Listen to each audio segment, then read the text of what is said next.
Assalamualaikum warahmatullahi wabarakatuh. Alhamdulillah, berjumpa lagi di channel An-Nasihin Belega. Kali ini ya saya akan memutar video Kiai Imad yang beliau menyampaikan apa yang melatar belakangi beliau dalam penelitian tentang nasab para Ba'alawi atau Habaib. Karena timbul pertanyaan dari Gus dan Lora dari Jember katanya. Jadi kita lihat tanggapan apa yang melatar belakangi beliau menulis tentang nasab ini.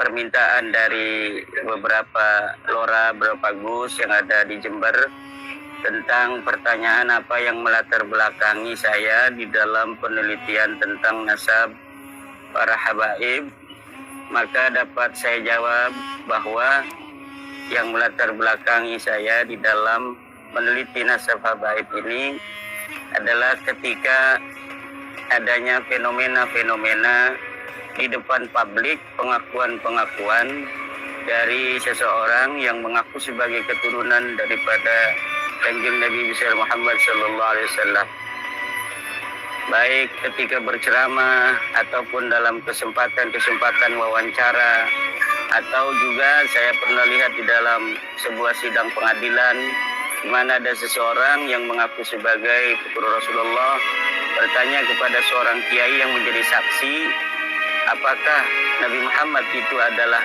kakek ane atau kakek ente. Ada juga penceramah yang menyatakan di dalam ceramahnya bahwa di dalam tubuhku mengalir darah Rasulullah SAW. Nah, ini sekilas ya video dari Kiai Imad menanggapi pertanyaan dari Gus dan Lora di Jember yang menanyakan latar belakang beliau menulis tulisan beliau ya mengenai nasab. Nah, sudah kita dengar. Dan bagi banyak orang ini tahu yang dimaksud beliau ini siapa ya, oknum dari habaib yang dimaksud. Kenapa? Karena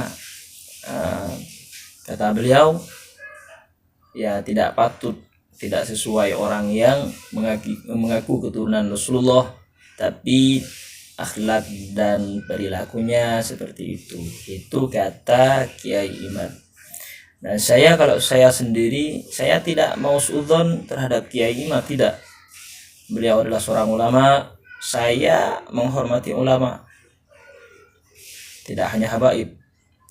Saya tidak mau mengukur antara Kiai Imad dan Habib Bahar dan Habib yang lain lebih baik mana, tidak.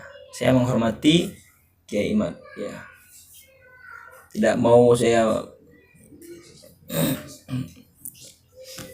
tidak mau condong ke salah satunya tanpa berpikir jernih ya. Sementara menurut hemat kami, antara pengakuan dengan akhlak-akhlaknya tidak linier, ada jauh panggang daripada api antara pengakuan sebagai keturunan Rasul dan akhlak-akhlak yang dicerminkan juga dari gaya di dalam berdakwah yang tidak mencerminkan kasih sayang seperti yang dicontohkan oleh Rasulullah sallallahu alaihi wasallam di dalam berdakwah. Inilah yang melatar belakangi saya di dalam keingintahuan apa betul pengakuan mereka sebagai keturunan daripada Rasulullah SAW ini sesuai dengan apa yang tercantum di dalam kitab-kitab nasab yang sudah ada sejak masa lalu.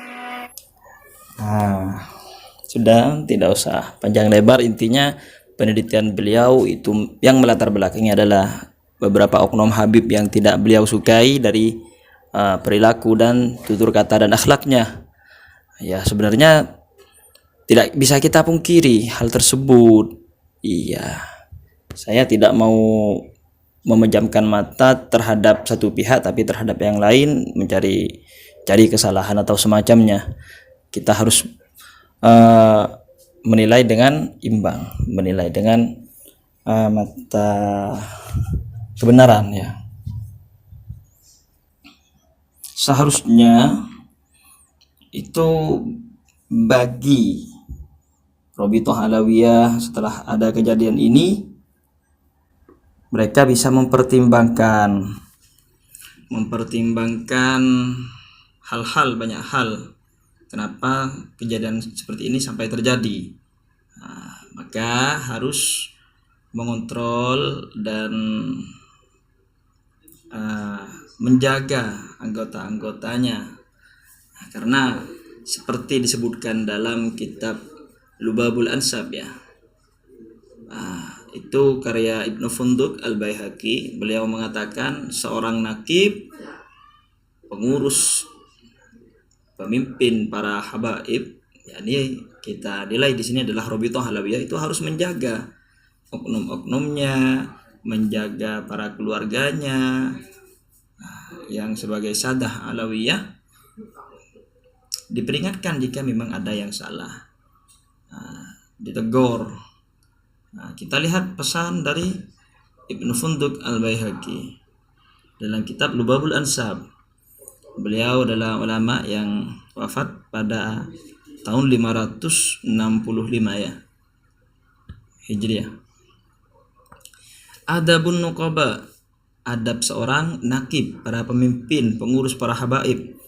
Al-adabul awal ayyakuna nakib kal walidil musyfiqi ala ra'iyatih.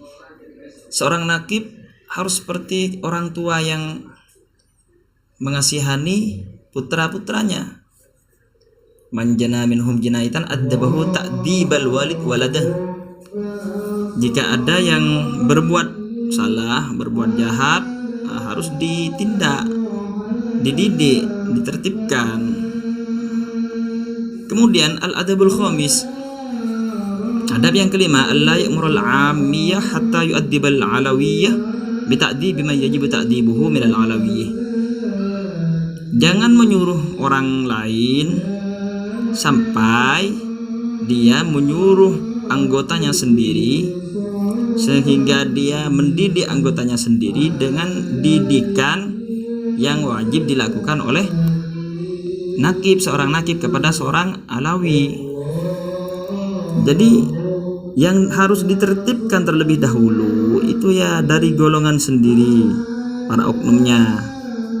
Maka dari itu kita harapkan baik dari naat, dari habaib, itu semua harus menjaga oknum-oknumnya masing-masing. Jangan kita saling bersikeras terhadap permasalahan yang ada, terhadap konflik ini. Ya kira-kira seperti itu. Semoga bisa dipahami. Jadi itulah bagi Robitoh Alawiyah, itu pesan dari Ibnu Funduk Al-Baihaqi pada seorang nakib, dan juga itu pesan secara tidak langsung kepada para naat, para ulama, harus saling menjaga, tidak usah lagi mencaci maki. Saya menghormati Kiai Imaduddin, beliau seorang ulama yang alim. Orang ulama-ulama yang mendukung beliau saya hormati. Saya juga menghormati para habaib. Ya demikian, salah kurangnya saya mohon maaf. Wa akhiran, assalamualaikum warahmatullahi wabarakatuh.